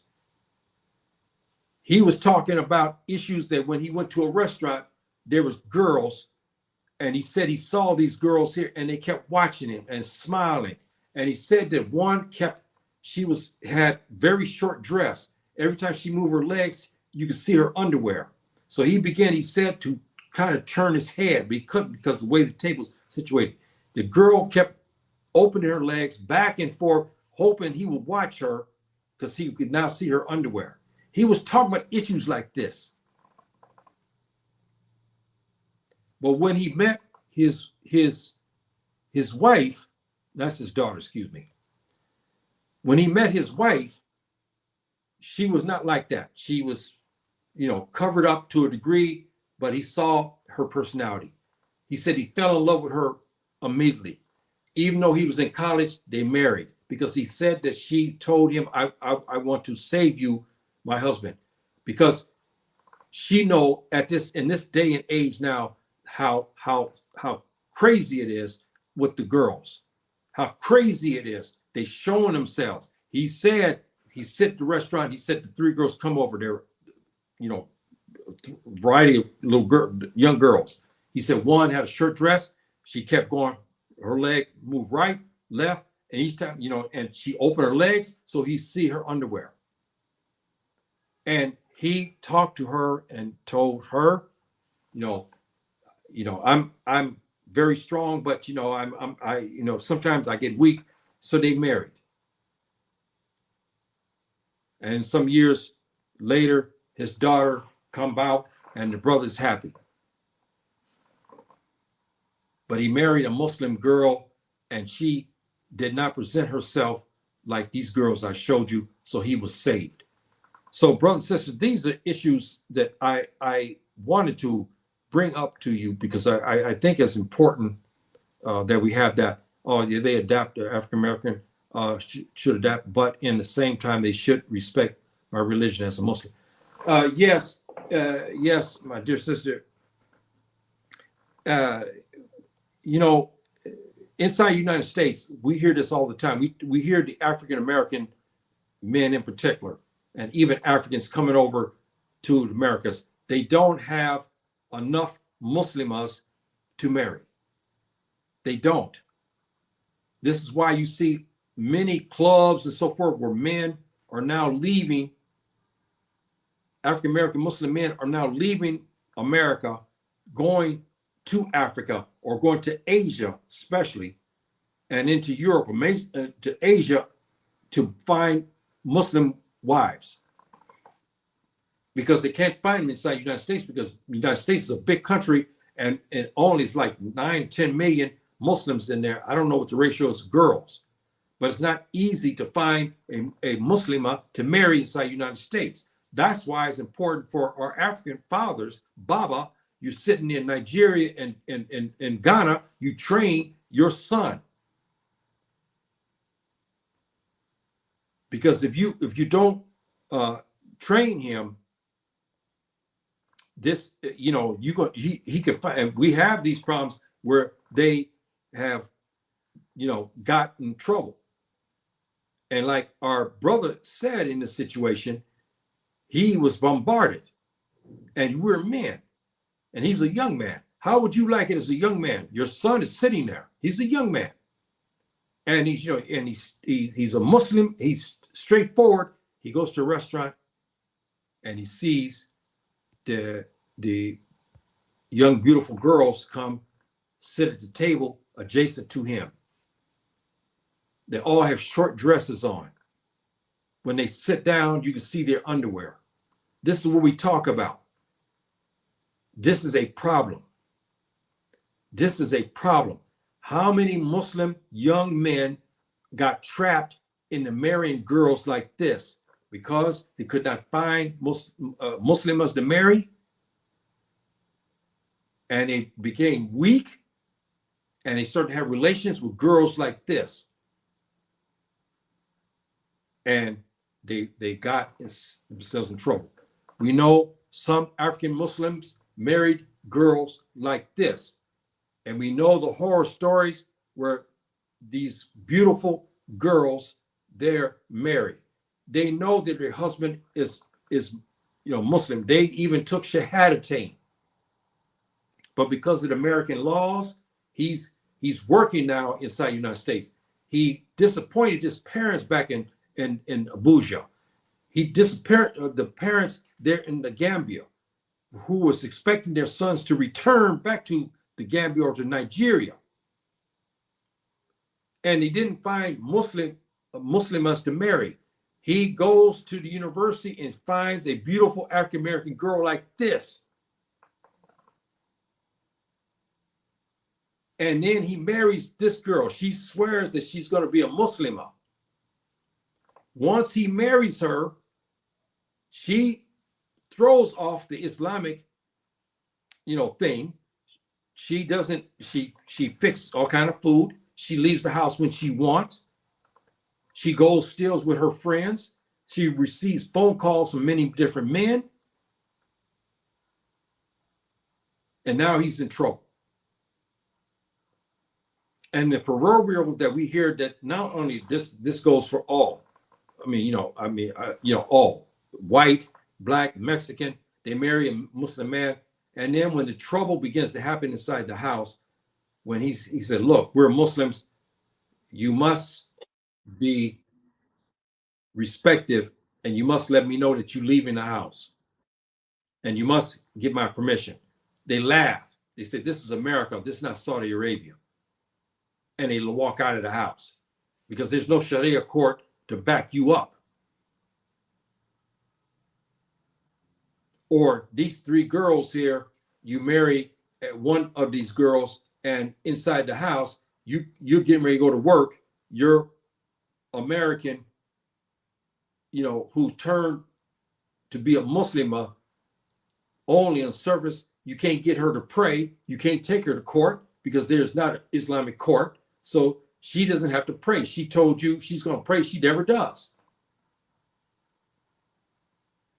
You wake up to get ready to go to school or to work, and your wife is receiving phone calls from men. And you can't stop her. See? And we also have situations, we know of girls who go to they find out where the brother lives 9, 10, 11 o'clock at night. And the hadith of the Nabi alayhi salam talks about if you are alone with a woman, there's a third entity there. It's the devil. The shaitan is going to be there to guide you guys to do wrong. How many Muslim men we got from Nigeria, from Ghana, from the Gambia, who are strong? And these girls, they've been watching them. They see them. Suddenly they find out where they live. 9, 10 o'clock at night, she shows up at your door. She has a coat on. She opens her coat. She's only in underwear. How many men talk about cases like this? He weakened, he takes her inside the house, and she gets pregnant. Or she comes back and say that you raped her. How many of these situations, brothers and sisters, that we see today? How many of these situations? And our brother here says, yes, can you always find a virtuous, Fulani woman? Yes, you can. You can find her, but your chances are far more greater when you come to West Africa to find her than in America. You're playing with Russian roulette there inside the United States. It's very difficult because inside the United States, there's very few virgin girls left. Most of them have many sexual partners, and many of them want to still carry on with this type of livelihood, even when they become a Muslim. How many cases we know of the brothers? Now they got divorce court, on TV. I watch this once a week. Just entertainment. I've seen Muslim couples come on these programs, and it's shameful. And the girl's in hijab. And when the judge asked her, he said, why is your husband bringing you to court here? You have a baby that he says is not even his. She's a Muslimah. She admits that she has sexual relations with 3 other men. And so the paternity is in question. Her Muslim husband is trapped because there's no Sharia court. So he comes to the American divorce court, and now he's in a situation where his wife, he can do nothing with her because there's no laws today stopping them. Paternity fraud is all over the place inside the United States. So he divorces her, but she goes after him and says, look, he's the father of that baby.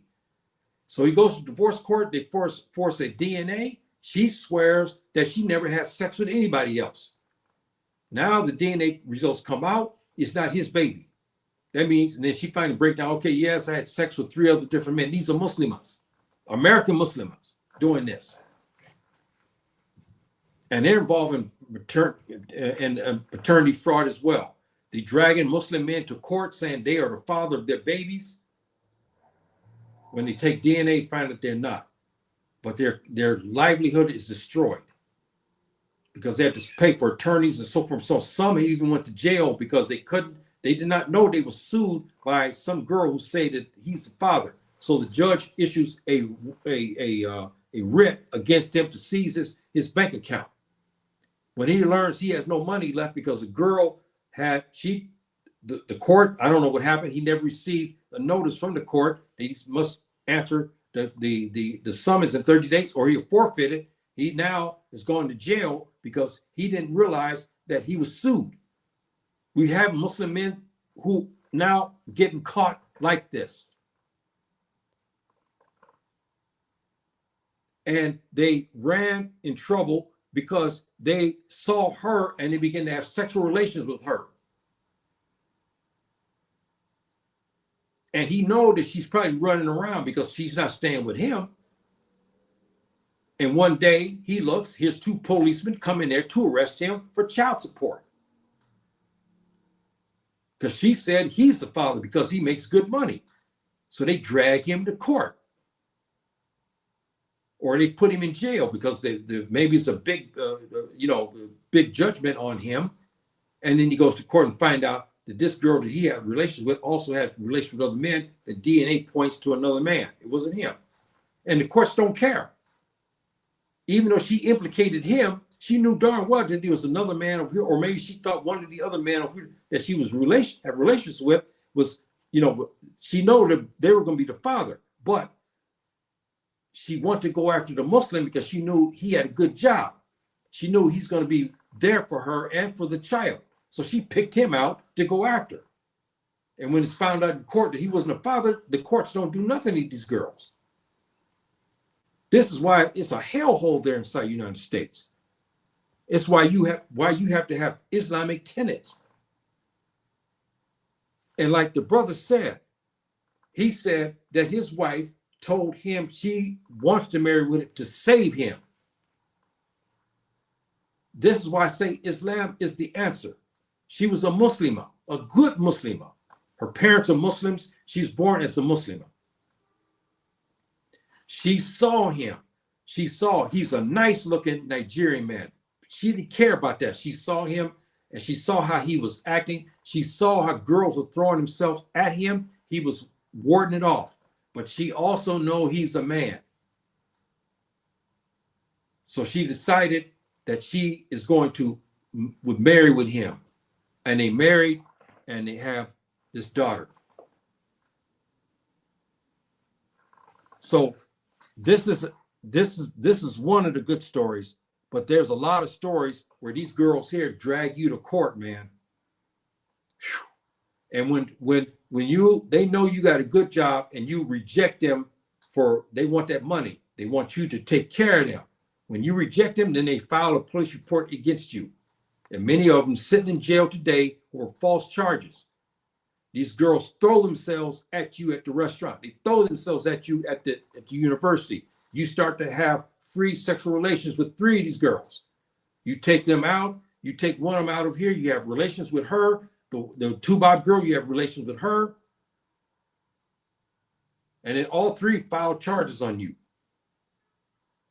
One's end up pregnant. And because the nature of things, they come after you for child support. When the DNA results come back, it's find that that all three of these girls also had, sperm from other donors. I mean, it's a hellhole there. That's why you got to be prepared. So I'm giving you all this, brothers and sisters, for our brothers and our sisters here on the continent to prepare your sons and daughters if they come to the United States.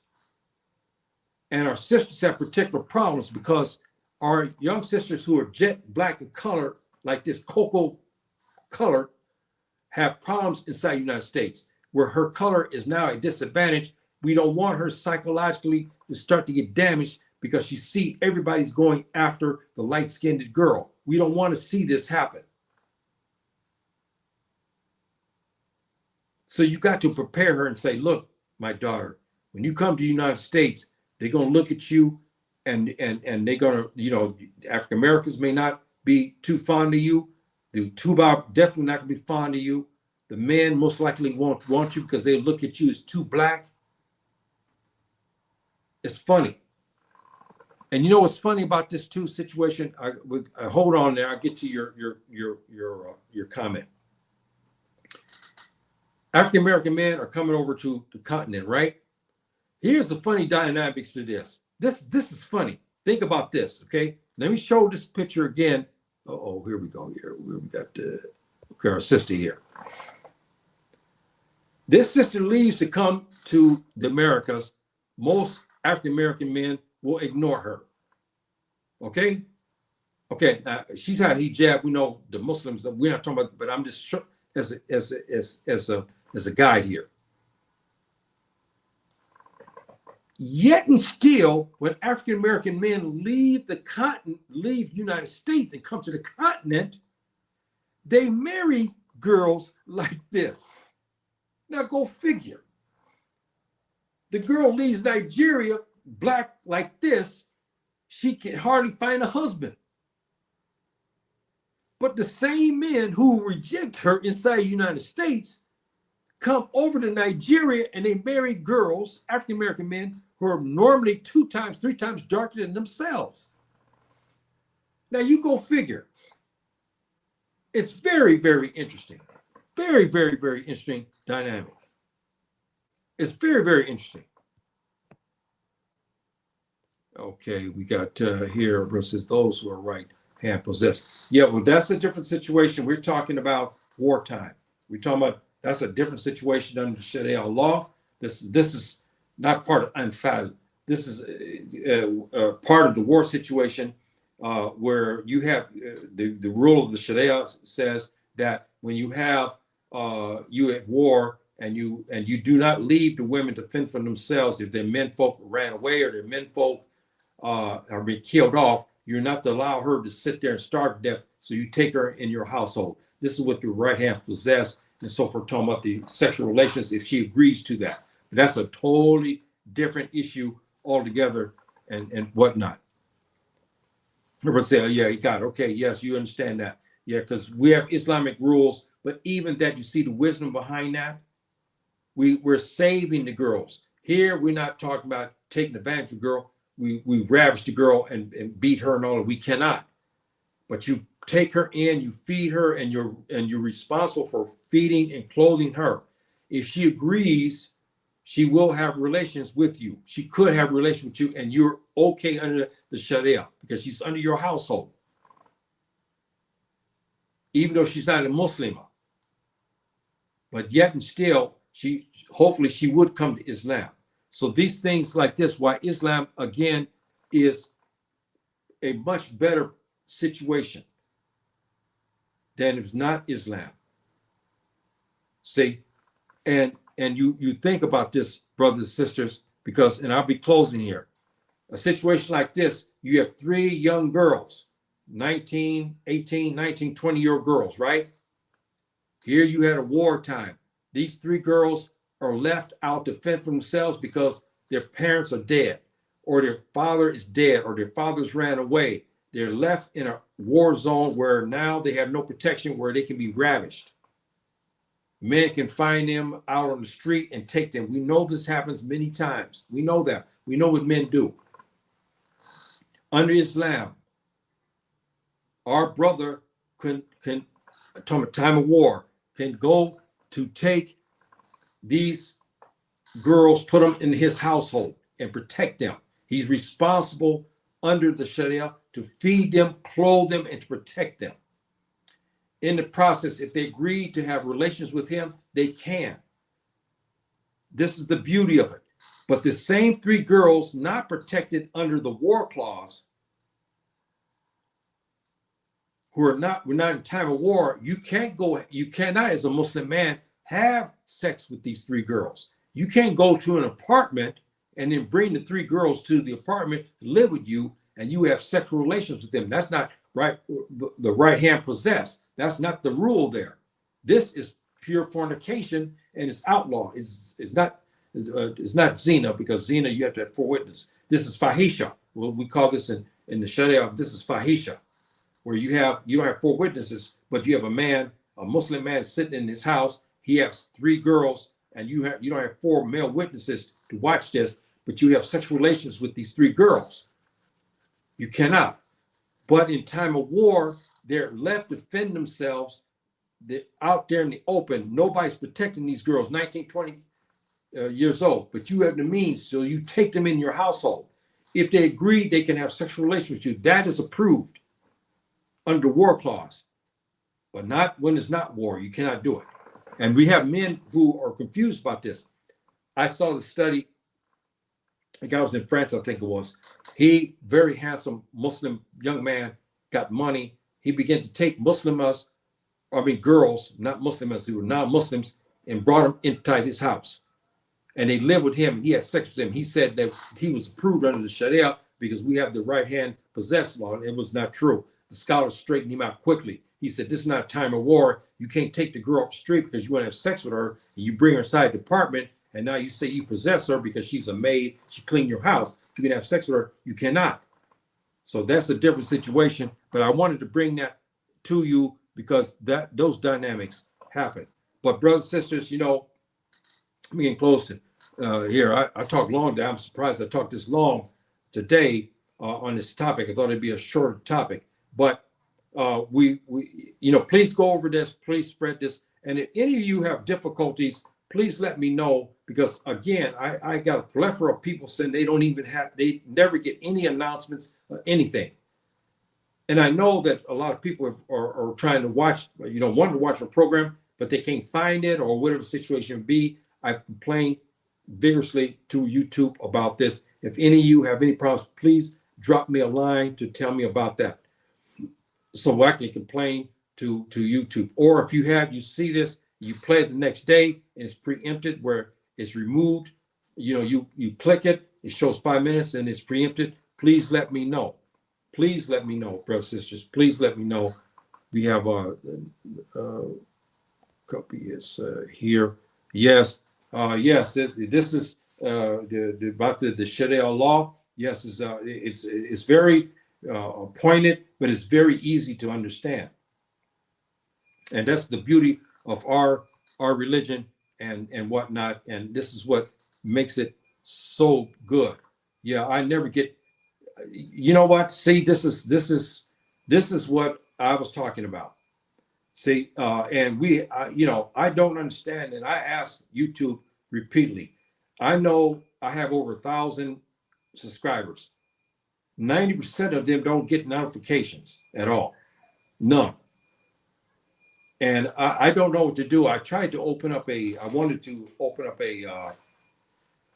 what you call that thing in email, where I can get all these email addresses of my subscribers. And I can send you, like our brother, he's not here today, King Cam, he sends out notices, so that way everybody's getting the notice that he's got a program out, because you can't trust YouTube or Facebook anymore. And I cannot, because I know people don't get notifications. I complained about this repeatedly.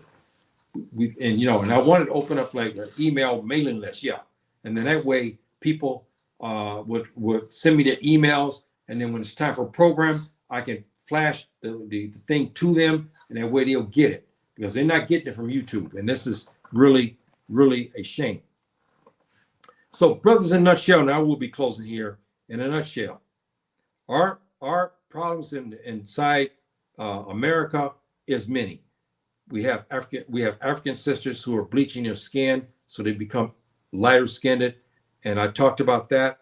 We have our sisters, young girls over to our right want to look like the girls to the center and left, which one in the center is African American, the one to the left is half black and half white, and so they begin to bleach their skin. We got to stop this. We have African brothers who, in turn, come to the continent. They bypass their Nigerian sisters who are darker than them, and they marry lighter skinned African American women. We start to see this dynamic. We have our young African brothers, our young sons coming to the university. They see girls like this. They begin to have sexual relations with them, and they get trapped in a vicious cycle in the court systems and everything else because of their sexual desires. We have brothers who see girls like this, like I told you about our young brother who left Ghana, who came over, aspiring young man, talking about the issue in TikTok. I can't remember which one it was, but anyway, he talked about how the three girls were showing themselves to him in the restaurant. So we had that dynamic. There's some serious situations. Then we have the brothers who come over, they are aspiring, they get sent over by the government or by the families to get educated and come back and marry a girl in Nigeria or in Ghana. They meet a half black, half Asian girl, half black, half Japanese, Vietnamese, or Thai girl. She's half black and Asian. And he ended up marrying her, and he does not return back to the continent. We have that dynamic. We have wealthy Nigerian, in particular, businessmen come over to the United States for 6 months, whatever the situation may be, to get their business promoted. They find African American girls like this, and they marry them.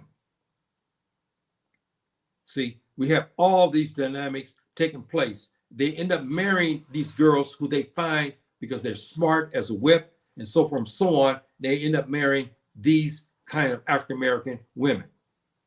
Then we have this dynamic where we have our African brothers talked about how at the university, these girls are throwing themselves literally at them. And I told you about what the brother had said about how this one girl was really trying to trap him. But he knew that he could not bring, if he married with her, he could never come back to the continent with her. He knew that. He said that. But he said that she watched him. She is not like stalking him, but she watched him. She saw how he was. She saw everything that he liked. He saw that he liked McDonald's Big Mac and French fries and Coke. So he came out one day, he said this real beautiful blonde hair girl at the university. Sometimes she has some classes with him. Other times he sees her. He's walking. She watch him. She know he likes to go sit in the one area at lunchtime. She goes to McDonald's and buy the food for him and bring it to him. This is why I'm trying to say we should prepare our children for these situations. See, so this is a situation, again, why United States is deadly. It's not only Trump and his genocidal crazy maniac stuff that he's doing, but he's doing other things too that is right, but he's doing a lot of things that's wrong. But anyway, that doesn't matter in this regard. But the craziness of the United States, we have to prepare our children for that if they do go there. Because if you don't do that, they'll get training, they'll get on-hand training inside the United States, and they may run themselves in trouble. You didn't prepare your 20-year-old son who's sitting across, and these girls are flashing themselves. Because you know, the young generation now, many of them don't even wear underwear. And they'll come in short dresses, like the brother said. They flash themselves. He's sitting there eating at the restaurant, and he's sitting across, opening their legs to flash themselves to him because they have no underwear. They have underwear on. You got to prepare our African sons for this. And how to handle that. When he has situations, he should be able to call home to talk to to moms and to Baba about a situation like this before he makes a mistake. We have had other African brothers talk about beautiful, voluptuous African American women who entice them in different ways. They got sexually involved and they got in trouble. I mean, boy, every trap of sin that you want, you can go to the United States and find it. That's why you got to prepare them for this, brothers and sisters. You got to prepare your children for this. And lastly, again, we got to prepare our very dark African daughters. We got to explain to them that inside the United States, your color is a disadvantage. And tell them, don't lose hope. See, because she's going to get hurt. And she's a woman. She's no different than she's a human being. She sits at the table and she sees the brothers looking at these girls, but they're not looking at her. See, and you have to prepare her and her for this. We don't want her to take drastic measures like we see African girls do. They start to lighten their skin. They even lighten their hair. When they return back to Africa, they're not African anymore. They have changed. We sent our daughters over as virgins and very voluptuous girls, very pious girls. They come back to Nigeria. They have already had sexual relations. We see they have even lightened their skin. We see they have done things to their hair to make their hair light. So we have a lot of work to do here on the continent if we send our children over to America. You got to prepare them. You got to prepare them, brothers and sisters. See, and again, I'm not trying to say this is wrong because this girl here can pass for Fulani. I'm not trying to say it's wrong because our Nigerian businessman comes over and he meets this beautiful, light-skinned African American. I'm not saying it's wrong. That's not what I'm talking about. But I just wanted to give you the trappings of things that happen. I'm not saying this is wrong. It's not wrong. But we have to look at the nia of our businessman when he came over to America. What was his nia? Maybe his nia was, excuse me, I was Arabic. I mean, his intentions. Because we do have African boys that want to marry girls like this. They don't want to marry this. Okay, we know that. See, because they're bombarded with this. They see these girls in commercials, in movies, in rap videos, in TikTok, in Facebook, in YouTube, all the way down the line. They see these girls. They've been bombarded with girls like this. So, we have to see everything, to look at things as it is. So, brothers and sisters, for us to talk again, but I think it's well worth it. I'm giving you a lot of different topics, but things that are pertinent, especially to our young African brothers and sisters and Fulani on the continent. Your sons and daughters 10 years from now who are 8 years old, 9, 10 years old, may want to go inside the United States. It's getting worse there in the United States. You got to prepare your son and daughter. You must prepare them. If you're going to send them to the United States, don't let them get homegrown training while they're there. You got to prepare them before they come to America. Please do that. If not, you're going to find yourself that one day you get a phone call, you find your son in jail because these 3 girls who are flashing themselves at him at the restaurant with not any underwear on, flashing themselves, trying to entice him. He finally goes with them. He began to have sexual relations with them. And then he decided that he didn't want to do it anymore. And they go after him with the police. You got to prepare your sons for these trappings. So please take this word of advice from your elder. My African brothers and sisters, please train your children before you send them. It's not a reflection on you, but you must protect them. That's your job. You must protect them because you're sending them into a hellhole. You're sending them into the devil's home. And the devil's home, he's got all the trappings for your boy. He's got all the trappings to trap you inside the United States. He's got all that to trap you into situations that can get you into serious difficulties. He's got all these trappings that you send your son to, the devil does, and he has all of these girls at his disposal to trap you. And you got to prepare your sons for all of this. You got to prepare your son for all of these trappings.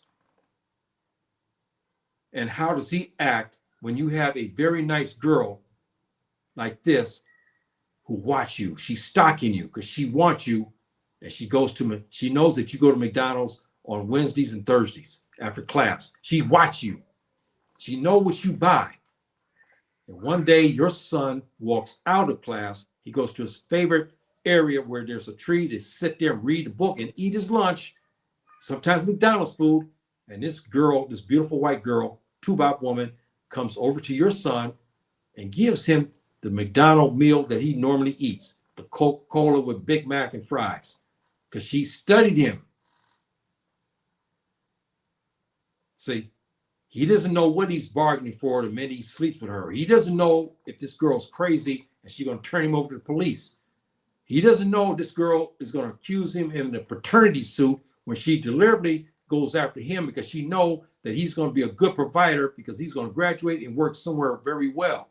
So she goes to have relations with the men that she really wants, but she knows these men don't have money. But she knows this African boy, this young man, brilliant, handsome young man, is going to make money. She knows that. So she deliberately traps him. He has sex with her. She comes back because he has a good job now. And she comes back and says, hey, you know what? You're the father of this 6-year-old boy. And now he's trapped. He has to go to court. He's got a stigma because they're going to bring it up at his work. They're going to send documents to his work. He said, look, I didn't know that she was going to do this. We got to train and prepare our sons for this, brothers and sisters, because this thing is happening a lot. Please, please, please train them. Please take this word of advice and please get your sons and daughters to train them.